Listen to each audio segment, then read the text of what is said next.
Let's make a dress perfect for a birthday. So to celebrate our 10-year birthday, I'm going to look at the birthday problem today. And the birthday problem comes from probability, and it starts to ask out of a group of n chosen people. So I had the cat helping me, so let me just get her out of the way quickly. But if we had n people, what is the probability that 2 or more would have the same birthday? And the way that we start to look at this is that it's considered a vertical paradox, as the result does not make sense at first, but when you start to kind of break it down, it does. And what it turns out to be is that you only need 23 people to have that probability be greater than 50%. And you're probably thinking 23, there's 365 days a year, that seems like that you would need a lot more people than that. But to determine this, what we end up starting to do is we say that 23 times 22 divided by 2 gives us 253 pairs of people that we have to start looking at to determine if their birthdays are the same. Now that number 253 is much greater than half of 365, that's why our probability exceeds 50%. So now we're going to use this to help design a dress.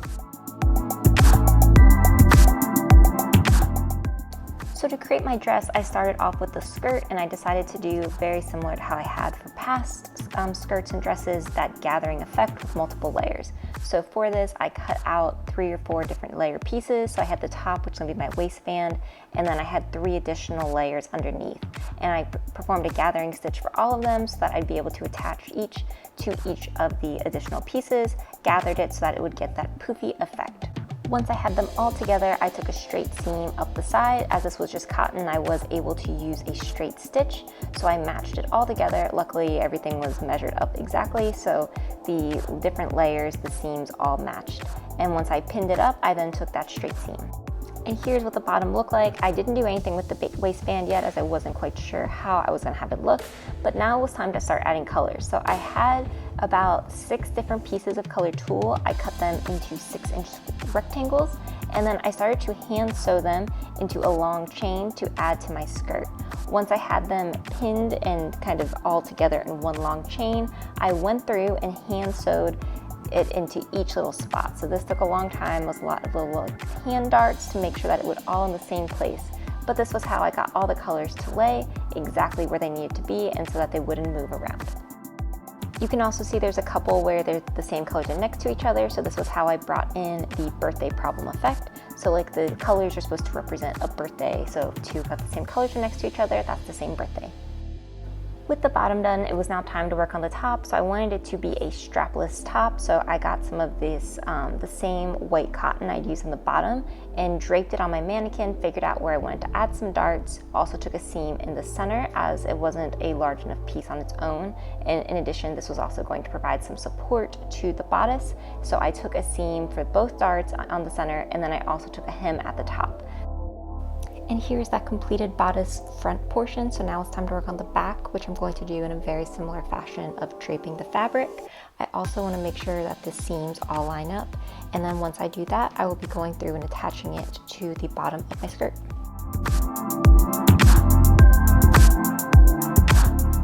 Once I had the pieces cut out, I took that seam around the top to make sure the top was finished, as well as sewing the front pieces to the back pieces so that I would have one completed bodice portion. And as you can see, I'm going to have some sort of snaps or closures at the top as well as the bottom to make sure that I am able to close it. And now it's time to press it, and then I'll be able to add it on to the bottom of my dress. So with the top now complete, it was time to add the top to the bottom of the dress. And the way that I did this was I turned the bottom of the dress right side out, and I attached the bottom of the bodice to the top of the skirt, and then I took a seam. So here's our completed dress so far. You can see we have the top, we have that middle waistband, which we're actually going to be adding a waistband to it soon. And then at the bottom, I do have all the different colors. So it's turning out really well. And now it's actually time to start on all the finishing touches.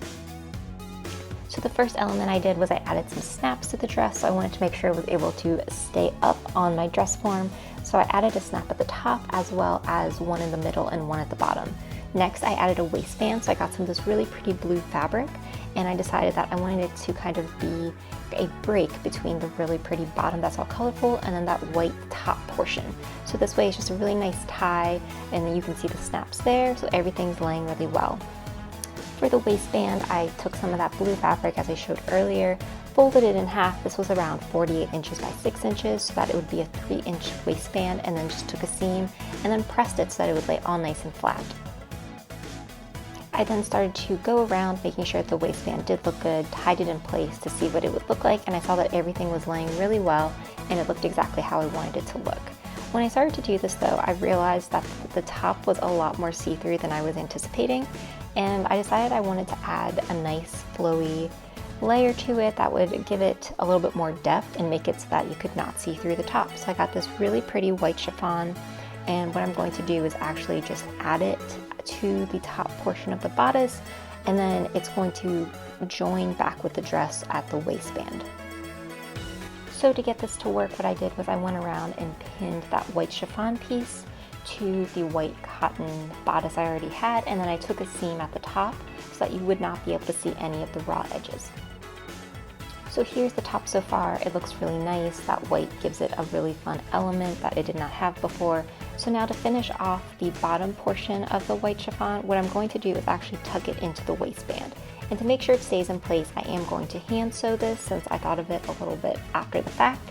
So now I'm just going to go through and sew the waistband into the top so that I don't have to worry about sticking out.